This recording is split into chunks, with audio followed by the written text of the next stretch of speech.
Hey guys, and welcome to my much requested studio tour of 2026.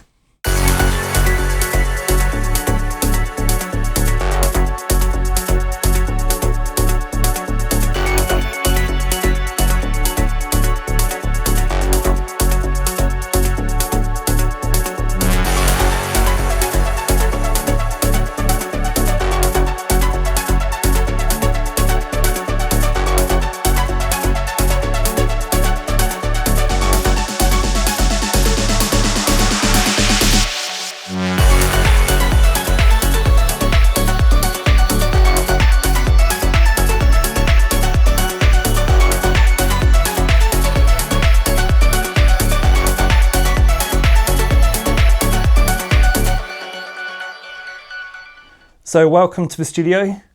There's been many different versions over the years, but this is the current iteration. My current philosophy is to focus on quality over quantity. And also when buying hardware now, I give everything 6 months to fit into my workflow. And if it's really not fitting the bill, then I sell it. It's also important for me to keep the studio conducive to creativity and to make sure it's in a nice, relaxing environment. And so without further ado, let's get started. And this is, of course, the Moog Sub37. So actually another synthesizer that I've sold once before and bought back. So I did have a Sub37 quite some years ago when it first came out. And actually did really enjoy the sound. Sounded absolutely massive, especially the low end. But again, at the time, I think I couldn't really make the sound fit into my tracks. But then a certain Stephen Bodson decided to use it in his famous track Singularity. And yeah, obviously, as you know, that became an absolute classic. And then everyone started using that sound in their tracks. And unfortunately I was a bit of a sheep and decided to do the same. So yeah, I decided to pick one up again myself. And this was the revised version, so the subsequent 37. So they do say have a slightly different sound. I haven't noticed massively, but then I'm not able to A to B them. But yeah, again, I'm using it for obviously sustained bass. Or any time I just want that Moog sound. I mean, the thing about Moogs is nothing really sounds like them. They do have a huge presence, and yeah, they just give that really warm, rich sound that I guess you can only get from a Moog. I'm still really keen to get my hands on a Moog Muse. Would be nice to try a polyphonic Moog. Also the Matriarch as well, but given that I tend not to be massively into modular and I prefer having, say, presets, then I'm kind of thinking the Moog Muse is probably a better fit for me. But yeah, anyway, absolute beast.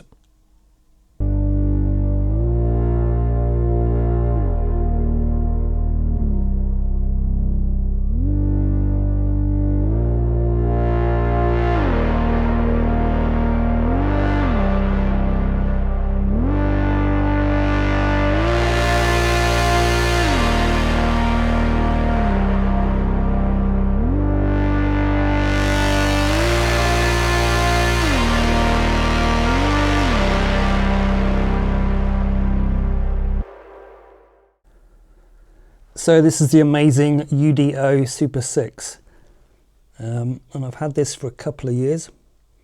It's an amazingly well built synthesizer.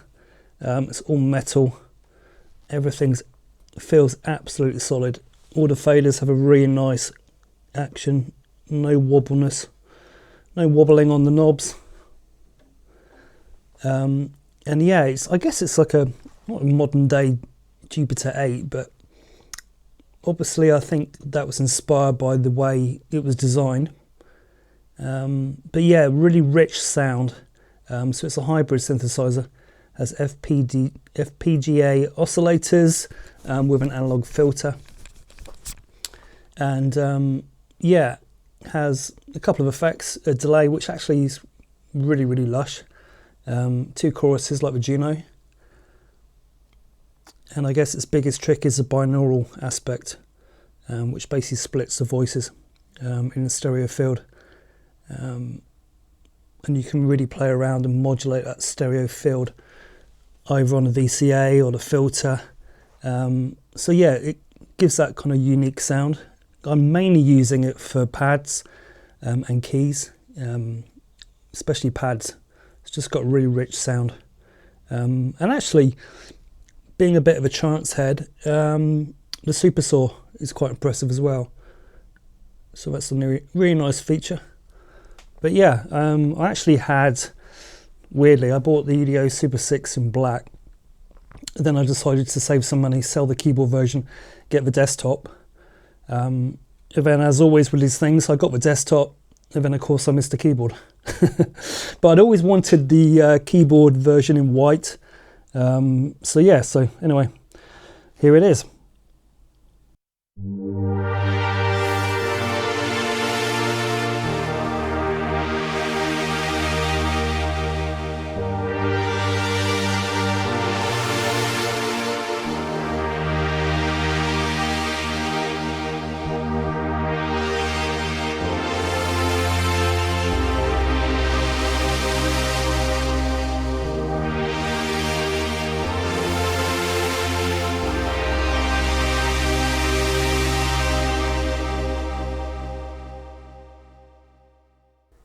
And this is the Arturia Polybrute 6 voice. I would call it the value version, but at the price it's at, it's still about £2,000 in the UK. I'm not too sure how many US dollars it is at the moment. But again, I managed to pick this up on eBay for a decent price. If I'm honest, I was torn between the Polybrute and the Moog Muse. But because this price was significantly lower, I thought I'd give it a go. But yeah, so far I've been quite impressed. Actually, I haven't spent too much time on it because I've just got the Pro 3 as well. But yeah, so the Polybrute is 6 voice analog polyphonic synthesizer. It also has, it's bitimbral, so you can layer 2 layers or split them, and you can also, via the morphy pad, you can also morph between 2 sounds, which I think a lot of people thought was quite groundbreaking at the time, but in actual fact there's another brand of synthesizers who've been having that morph function for quite some time. So yeah, looking over at you, Mr. Nord, yeah, so you can probably see, here we go, we've got impulse morph, and again on the morph wheel and velocity. So yeah, so the Nord's been doing that for quite some time, but anyway, it's a really nice feature. I know the Polybrute does that slightly differently, and so far I've been quite impressed with the sound. You've got 2 VCOs, sub-oscillator, filter FM noise, and 2 filters. So a ladder filter, obviously based on the Moog, and you've also got a Steiner Parker filter, which is multi-mode. So yeah, it's and also quite a modulation monster. So I think, being a sound designer, I should probably get lost and spend hours in the synthesizer. Again, I'll try and get a sound bank done as soon as I can. One thing that has been really useful actually has also been the Polybrute Connect, which is the software that can be used via your DAW. Let's see if I can bring it up here. Yep, so there you go. So it's quite nice, especially because it recalls all of the sounds instantly. A bit like the Virus plugin actually.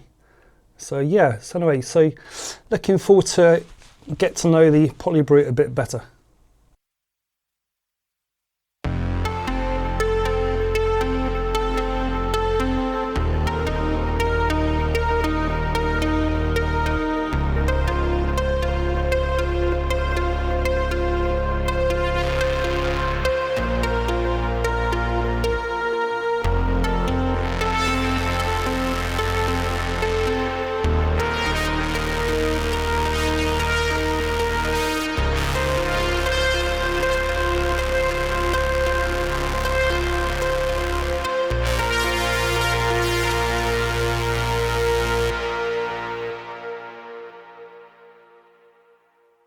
And now moving on to probably my favourite synthesizer out of my whole collection.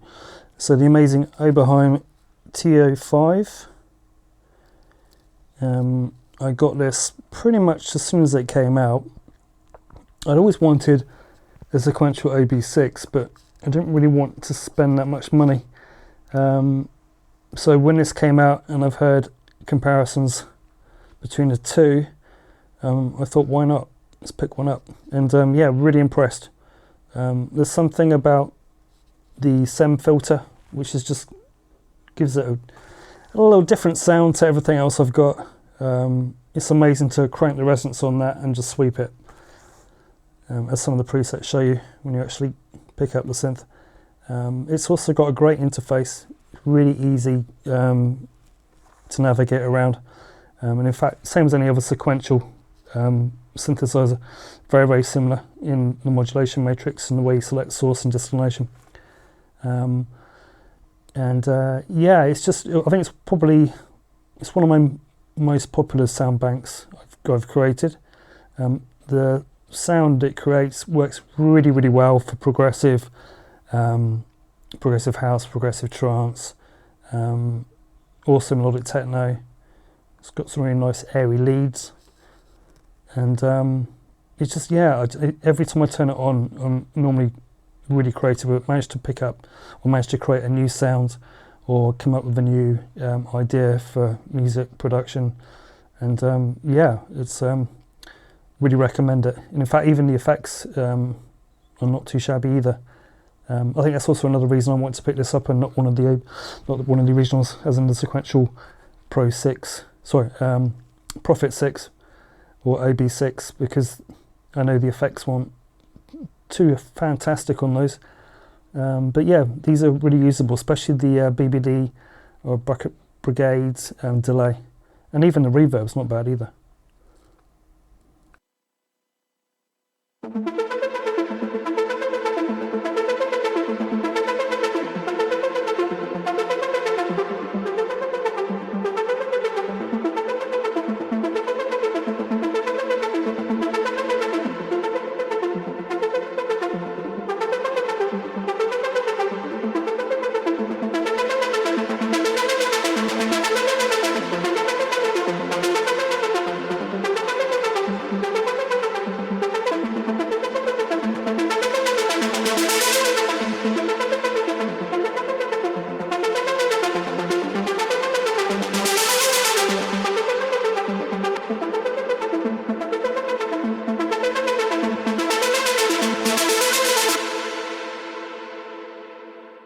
To the Roland System-8 plug-out synthesizer.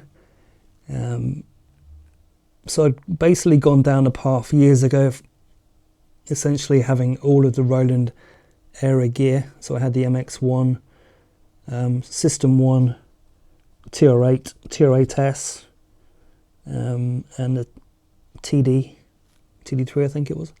But that's when I was mostly doorless. But once I started again producing into a hybrid environment, back into a DAW on Ableton, I sold most of that kit, but I also wanted to upgrade from System 1, so really enjoyed System 1. Found it kind of fit the niche for the JP-8080, so it had the Super Saw. I was able to get something similar out of it, so I wanted the bigger version. So yeah, so really pleased when I got System 8. It has Super Saw on both oscillators, 1 and 2, unlike the original JP-8080, just had it on one oscillator. So that gives it some extra sound capabilities. And of course, as well as the System 8 engine, it has the plug-out engines as well. So it comes with the Jupiter 8 and Juno 106 engines. And actually I've bought the Pro Mars, which I think I've found is probably the most analog sounding out of the three. So yeah, especially for bass duties, the Pro Mars has been really, really good. So yeah, it's nice to have all of that wrapped up into one synthesizer. Definitely saves some space. And I really enjoyed writing my sound bank for that System 8.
So moving on to the Modal Electronics Cobalt8X. Had this a few years. I also had the Argon 8 actually, but in the end I've sold the Argon and kept the Cobalt. I think I've not had a chance to try the Carbon yet, but yeah, just preferred the sound of the Cobalt 8 overall, and for me worked better with my music production, my style. It has morphable filters, it's extended virtual analog, so it's a digital synthesizer. The effects were pretty poor when it first came out, but luckily it had quite a huge upgrade when they released firmware version 2.0, I believe, and the effects were improved greatly. Also increased the volume of the overall synthesizer, and yeah, the sequence is quite nice, and in fact we included that on most of the sounds I've used.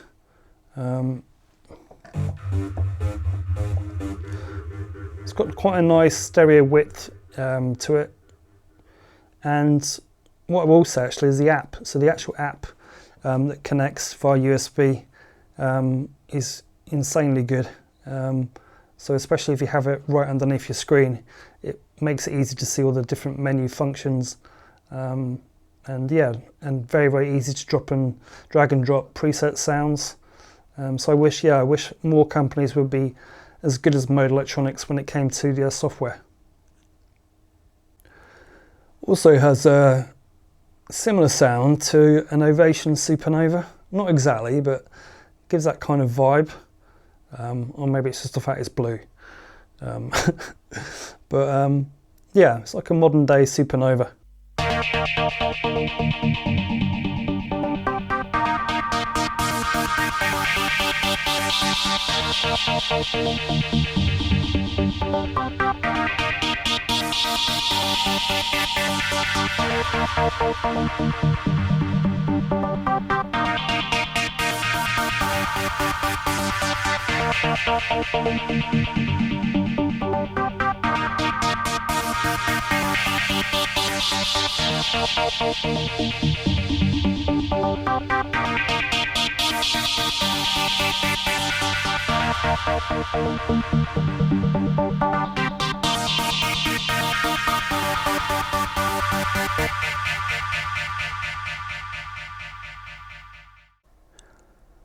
Okay, so here we have the Sequential Pro3 SE, or Special Edition version. I managed to pick this up recently on eBay for a good price, and it's in almost mint condition. So the SE version has the wood cheeks, it also has a metal panel, unlike the plastic on the original, but the main feature is obviously the adjustable rack, which can be adjusted to 3 different positions, I believe, which is really useful for preventing neck ache on those long sound design sessions. And yeah, it's a hybrid monophonic or paraphonic as well synthesizer. Has 3 oscillators. It's got 2 analog oscillators for classic warmth, and the 3rd oscillator is digital, and that includes 64 wavetables. So yeah, it's a hybrid synth. Filter wise, it has a lot of flexibility. It has the low pass 4-pole OTA filter from the Prophet 6, and it also has the state variable filter from the OB6. So yeah, it offers a lot of flexibility on the sound. It's also quite a dirty synth, as in the fact that you can really get some extra dirt from it. A combination of 3 different things. You've got the drive from the filter, you've also got distortion effect, and you've also got tuned feedback, which can really grunge up the sound.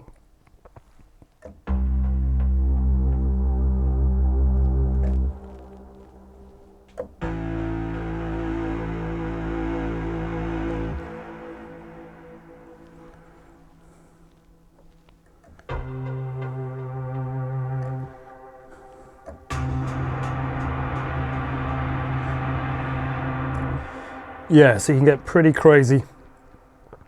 I actually had the original version a couple of years ago, and although I was impressed with the synthesizer, at the time most of the music I was making was mostly digital based, mostly trance, and it really didn't fit in with that style. But now over the last couple of years, I've got more into melodic techno and into progressive house, so that analog sound is fitting quite nicely. So yeah, so that's why I decided to pick up the Pro 3.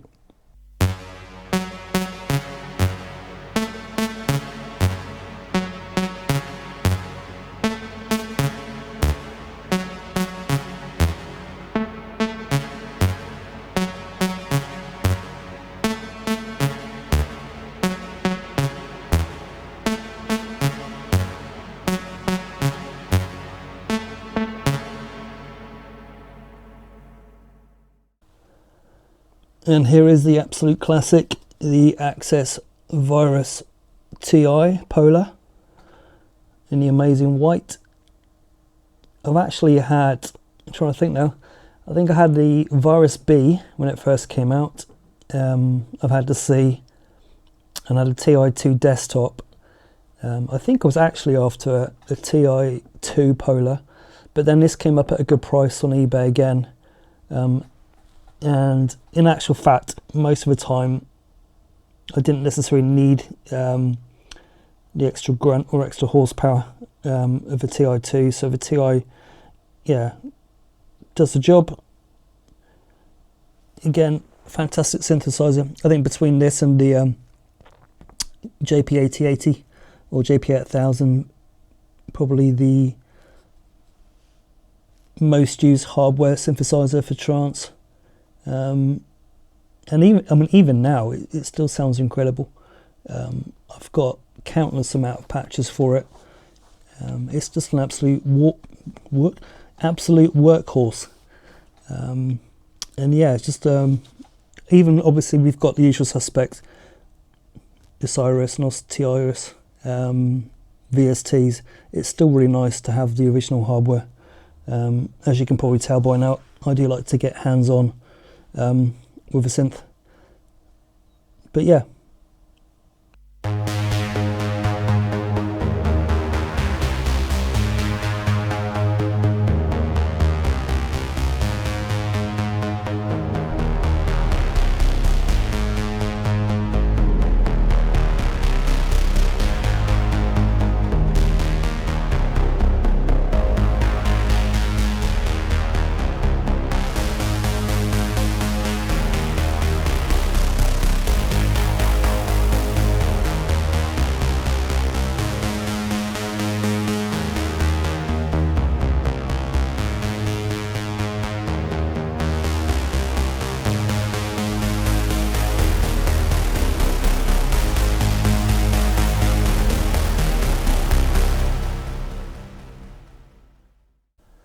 So this is the Behringer Monopoly, obviously a clone of the Korg Minilogue.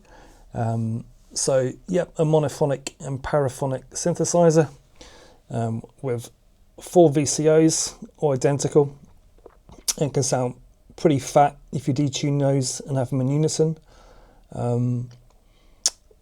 It's also got what it calls effects, but actually all that means is you've got cross mod and oscillator sync, or both together, but it can sound pretty decent.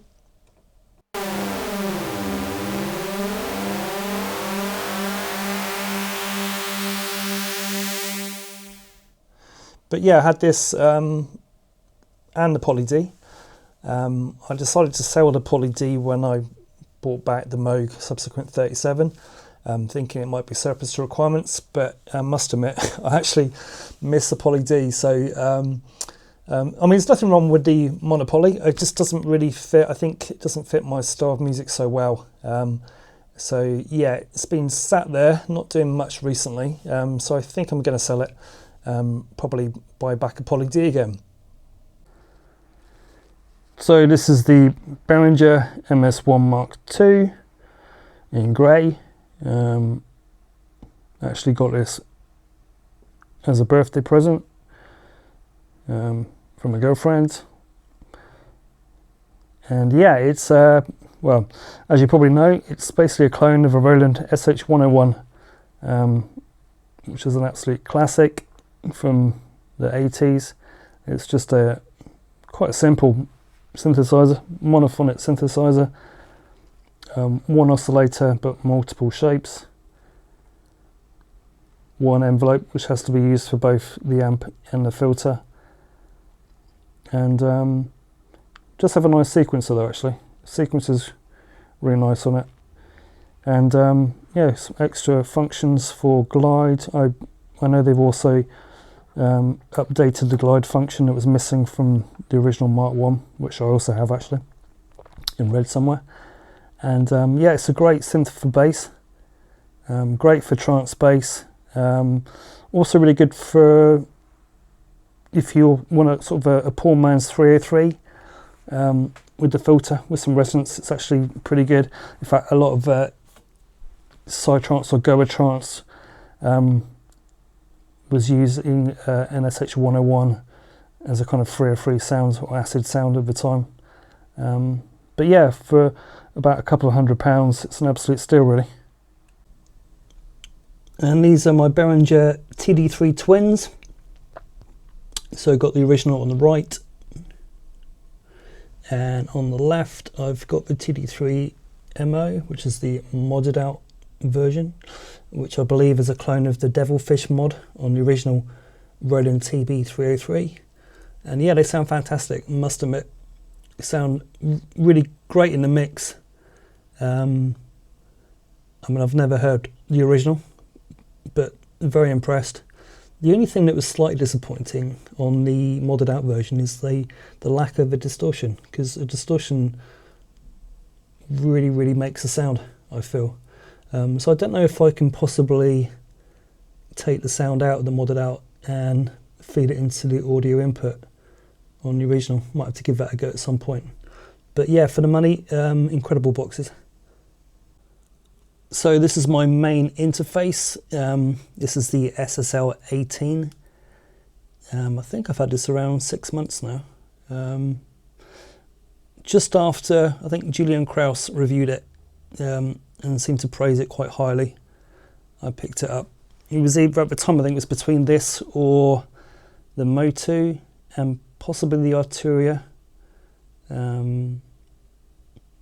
Yeah, 16 rig, I think, at the time. So having a decent amount of inputs is important, but I think also the dynamic range. So the dynamic range on this is 127 dB, I believe.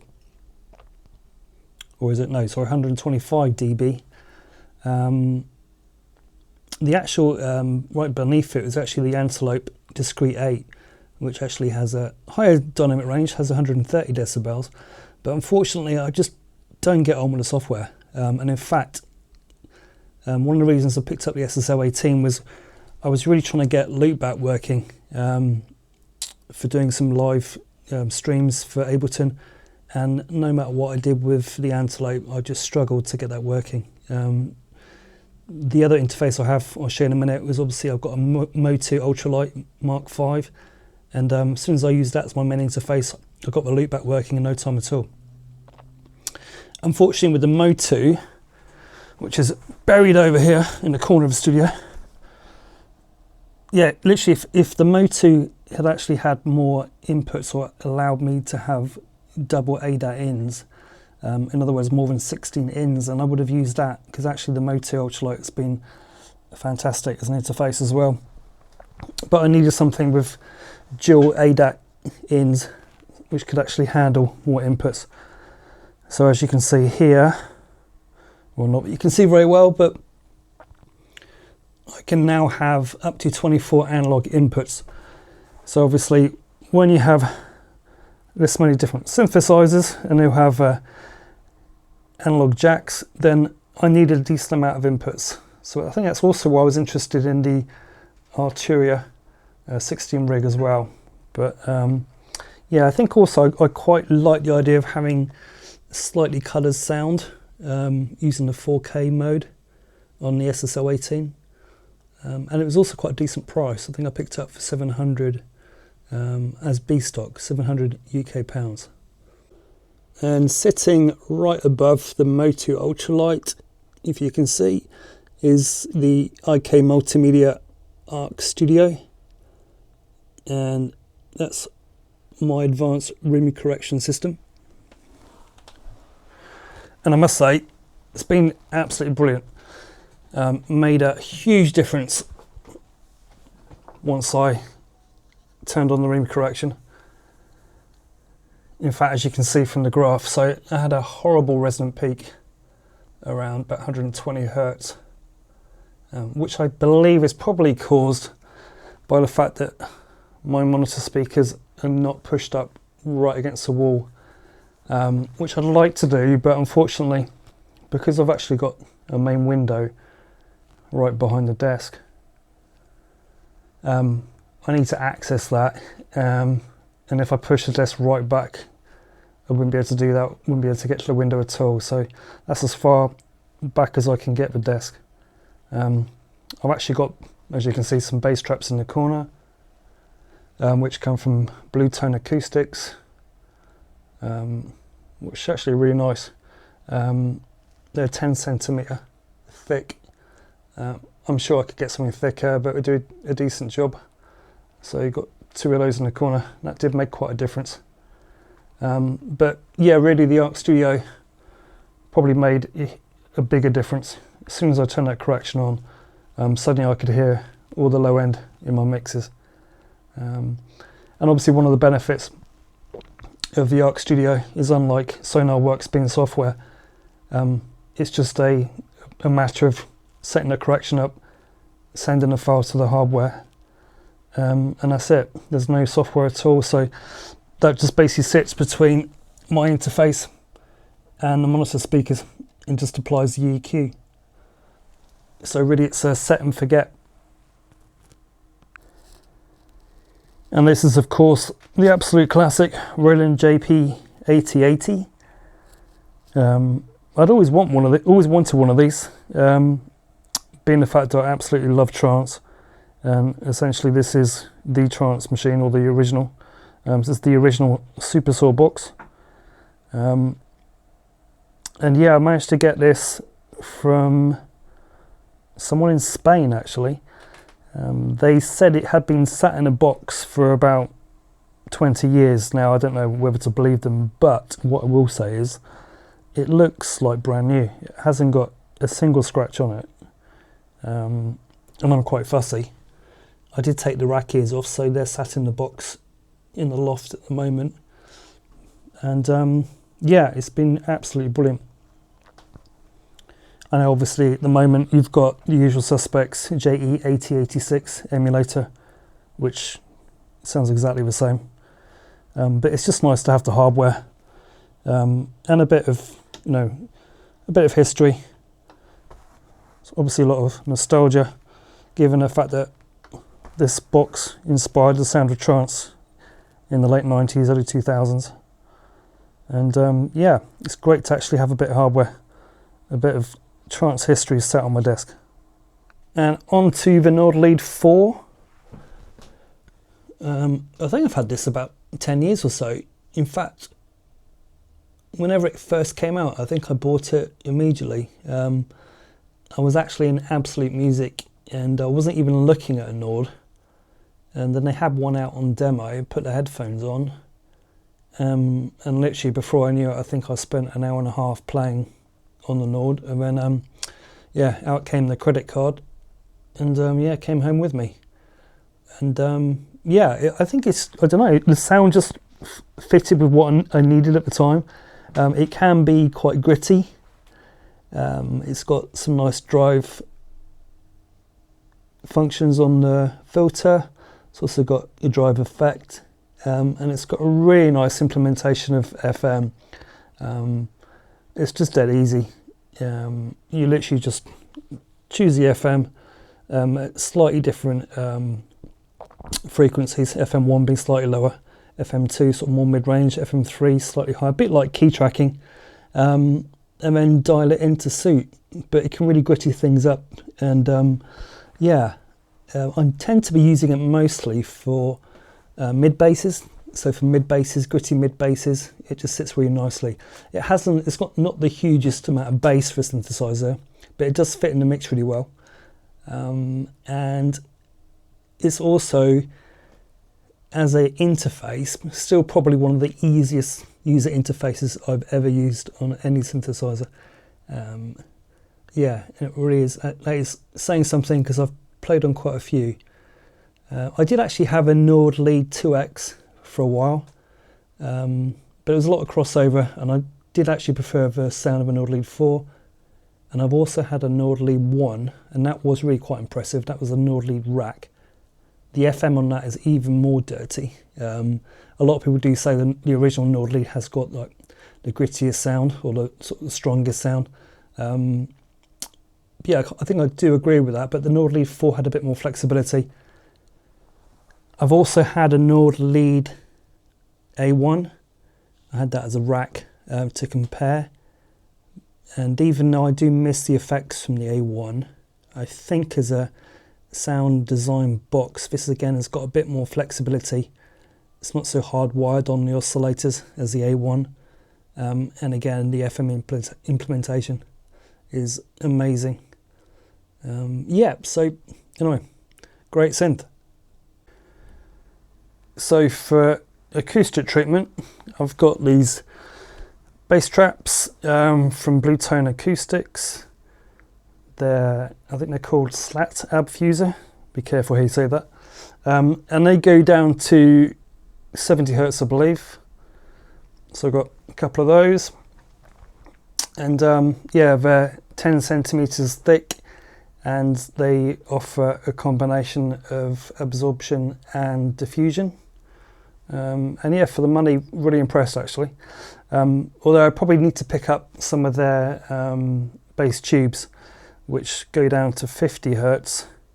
So yeah, although I probably have to raise the abfuser because they're not going to fit underneath. But yeah, certainly recommend those. I really could do one on the ceiling at some point, but I'm looking to move soon, so I might have to wait. And then on the walls themselves, I'm using GIK acoustics or GIK acoustics.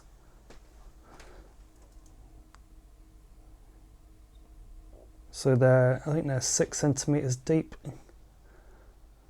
and using them on the sidewalls for reflections.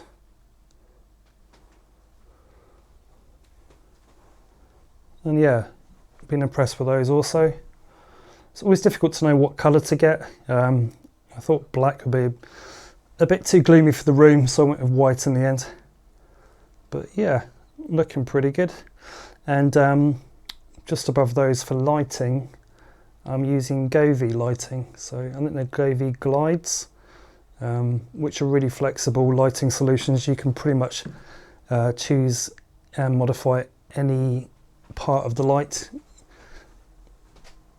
with any colour you want, and you can move it. It's even motion active, so if I want to have a complete rave in the studio, I can turn the tunes up and all the lights start flashing away. So this is my studio bookshelf with absolutely no books, but yeah, it's useful for storing, displaying a few items. As you can see here, I've got some Biodynamic DT770 Pro headphones, closed back, useful when I'm recording on a microphone and I want some peace and quiet. Really comfortable headphones actually. And then right underneath I have an empty headphone holder, which used to have some Hi-Fi Man Sundaras placed on top, but I actually gave those away to someone as a Christmas present, and I actually upgraded because I like the Hi-Fi Man so much. I actually picked up some Hi-Fi Man and Nanda Nanos, which I've been really impressed with. So late at night when I'm mixing and playing some music, producing music, then these have been my recent additions. The low end on these is absolutely fantastic. So if I ever need to get second opinion on my mix, then yeah, put these babies on and I can normally get the low end right in no time. Moving down, we've also got a Behringer Neutron, which I must admit I've not used in years. It was really good when I first got it, but I think I found that I'm not really massively into my modular, which might sound a bit strange as a sound designer, but I think I just like having some patch storage. The other thing I was worried about is when modular came out, and given how bad my gas is, or my gear acquisition syndrome, then I was quite worried about my wallet. So I was staying well away from Eurorack. And after seeing Deb Mouse's recent video, I think that's probably a good thing. Also under here, hidden away, I've got a Korg Minilogue XD. Did do a sound bank on that a while back. Really nice synth actually. Had a Prologue as well, but I actually missed the sequencer. The sequencers are really, really good on the Minilogue XD. And for the money, it's still a really nice synthesizer, especially given the digital third oscillator again. Certainly gives it some more flexibility over the sound. These are my Dynaudio LYD 48 active speakers, 3-way monitors. So they have, like the name suggests, they have a 4-inch mid-range and an 8-inch woofer and a 1.1-inch soft dome tweeter. They're also incredibly non-fatiguing, so I literally can be playing or producing music all day and get no problems at all, which was something that I was slightly concerned about when I was looking at I think Adams with ribbon tweeters, and actually when I went into a store to listen to them all, I did really enjoy the sound of the Dynaudios. The other main reason as well is they seem to go down much lower than most other speakers at their range or their price. So these go down to 32 Hertz, and I believe their frequency response goes up to 21 kilohertz. So yeah, 32 Hertz is pretty damn good for the price. And given that I produce obviously dance music, yeah, that low end is quite important. But yeah, really nice speakers, really pleased with them. Also, a lot of people don't realise that apparently LYD 48, or LYD, stands for, I don't know if I'm pronouncing that right, actually means sound in Danish. So this is the Chillout Area in the studio. It's actually mainly where most of my friends come and sit down in the studio whilst I'm twiddling my knobs. But yeah, it's a really good place to chill out. And well, as you can see, I've got this really nice crazy pillow. I believe it's actually a Korg Minilogue. Got it from a girlfriend for my birthday a few years back. That's pretty cool. I think it came from Ukraine actually, handmade. But I don't think they're doing any more. Yeah, so it's quite a nice little area. Got some wooded slats there. And it gives you quite a nice little view when you're looking back over the studio. So it's quite a nice little comfy place to reflect. And I've also just dug out this Behringer MS-101 Mark 1. So I got this, I think, as soon as it came out. And you can tell because actually, I don't know how many versions were released, but the very, very early versions were released with the actual MS-101 moniker. Before, I think, Roland made a complaint, and then Behringer were forced to call it the MS1. So I don't know if that means it's worth extra. But yeah, I know I've now got the Mark II as well. But not noticed a huge difference. It's nice, certainly nice having the Mark II with the extra glides that has the auto glide in the Mark II. But yeah, anyway, great little synth, especially for the money. So just at the back here, stored away, almost forgot, I've got the Arturia Minifreak in its box, only because I haven't really got much space to keep it out at the moment. But yeah, it's actually a fantastic synth. In fact, I think for under £500, it's probably the best synth sound-wise you can buy. very, very comprehensive. And yeah, I'm currently using the VST version, which is also excellent. And yeah, I think it's actually my best-selling sound bank at the moment. It's been really popular. So maybe I might produce a second one. Okay, so that just about wraps up the studio tour. I hope you found that interesting. If you did, please like and subscribe and comment below. It all helps the channel. And I'll see you next time.